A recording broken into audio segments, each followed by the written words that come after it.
নতুন বছরের শুরুতে ভেনেজুয়েলায় শাসন পরিবর্তনের নাটক মঞ্চস্থ করে পুরো বিশ্বকে অবাক করে দিয়েছেন মার্কিন প্রেসিডেন্ট ডোনাল্ড ট্রাম্প।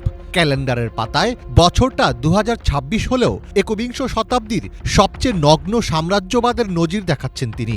ভেনেজুয়েলার দুর্গ ভেঙে নিকোলাস মাদুরোকে তুলে নেওয়ার রেশ কাটতে না কাটতেই ডোনাল্ড ট্রাম্পের তর্জনী এখন কলম্বিয়া আর কিউবার দিকে।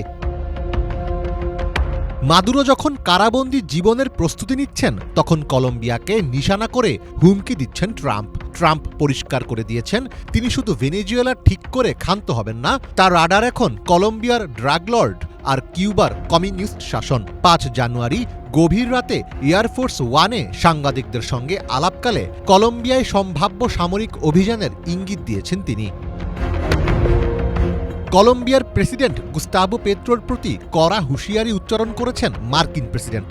এক প্রতিবেদনে এমনটাই জানিয়েছে মার্কিন সংবাদ মাধ্যম রয়টার্স। পেত্রোকে একজন অসুস্থ মানুষ হিসেবে অভিহিত করে ট্রাম্প দাবি করেন, কলম্বিয়া বর্তমানে যুক্তরাষ্ট্রে কোকেন উৎপাদন ও সরবরাহের প্রধান কেন্দ্রে পরিণত হয়েছে। মার্কিন প্রেসিডেন্ট স্পষ্টভাবে জানিয়ে দেন, পেত্রো এভাবে বেশিদিন কর্মকাণ্ড চালিয়ে যেতে পারবেন না। যুক্তরাষ্ট্র কলম্বিয়াতেও সামরিক অভিযান চালাবে কিনা এমন প্রশ্নের জবাবে ট্রাম্প বলেন, এ ধরনের পরিকল্পনা তার কাছে ইতিবাচক বা ভালো মনে হচ্ছে। কলম্বিয়ার পাশাপাশি কিউবা নিয়েও নিজের মনোভাব ব্যক্ত করেছেন ট্রাম্প।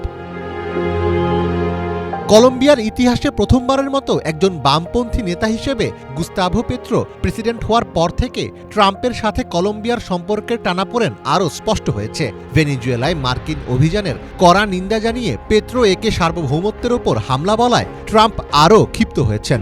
ফলে ভেনেজুয়েলার মতো কলম্বিয়াতেও তিনি ড্রাগ লর্ড দমনের নামে ড্রোন হামলা বা স্পেশাল ফোর্স পাঠাতে পারেন বলে মনে করছেন অনেকে।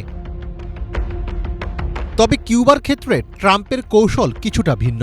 তিনি মনে করেন, দুর্বল অর্থনীতির কারণে কিউবা ভেতর থেকেই ভেঙে পড়বে। তবে তিনি কিউবান বংশোদ্ভূত আমেরিকানদের সমর্থন পেতে এবং গণতন্ত্র প্রতিষ্ঠার দোহাই দিয়ে হাভানার উপর কঠোর অবরোধ বা সরাসরি নৌ অবরোধ আরোপ করতে পারেন।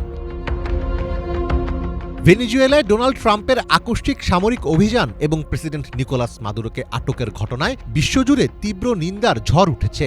এই ঘটনাকে স্বাধীন রাষ্ট্রের সার্বভৌমত্বের অগ্রহণযোগ্য লঙ্ঘন বলে অভিহিত করেছে রাশিয়া। উদ্বেগ প্রকাশ করেছেন চীন, যুক্তরাজ্য ও ব্রাজিল সহ বিভিন্ন দেশের রাষ্ট্রপ্রধানেরা। তবে এসব সমালোচনা থোড়াই কেয়ার করছেন ট্রাম্প। ডোনাল্ড ট্রাম্পের কাছে যেন লাতিন আমেরিকা কোনো সার্বভৌম রাষ্ট্রপুঞ্জ নয়, বরং কেবলই এক বিশাল রিয়েল এস্টেট প্রজেক্ট। কিউবা থেকে কলম্বিয়া প্রতিটি দেশ যেন এক একটি প্লট, যেখানে তিনি নিজের ইচ্ছে মতো সীমানা টানছেন। বিশ্লেষকদের অনেকে মনে করছেন ২০২৬ সালের এই সময়ে দাঁড়িয়ে যুক্তরাষ্ট্র যে আচরণ করছে তাকে আর কূটনীতি বলা চলে না, এটি স্রেফ কর্পোরেট গুন্ডামি। ট্রাম্পের কাছে গুস্তাভো পেত্রো বা কিউবার শাসকরা কোনো রাজনৈতিক প্রতিপক্ষ নন, বরং তার ব্যবসায়িক সাম্রাজ্যের পথে বাধা হয়ে দাঁড়ানো কিছু অবাধ্য ভাড়াটে।